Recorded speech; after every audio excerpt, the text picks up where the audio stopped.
Ito po yung mga ginagawa ko dito mga bossing, no? Good day po mga boss.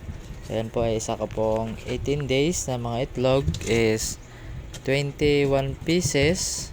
Ito na lang po yung natira is 14 pieces po. Ayan. Ginagawa ko po dito mga bossing, niloloblob ko po sa tubig pagdating ng 18 days yung mga itlog. Para po sa loob ng shell, may white po yung nakaka-cover sa mga sisiw, ay papasok doon ng moist ng tubig mga boss. Tapos dili sila dali daot ang piso mga bossing sa DIY kay makagawas tayo sila kay basa-basa pa tong ilahang white dito sa sulod sa shell na nakaka-cover sila ha.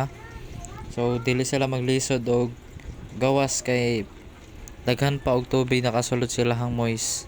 So safe ni sila mga bossing. No, wala may kabalakan na ni mga boss. Almost 7 years na ako ginabuhat diri mga bossing. Karon lang ako na share sa inyo ha.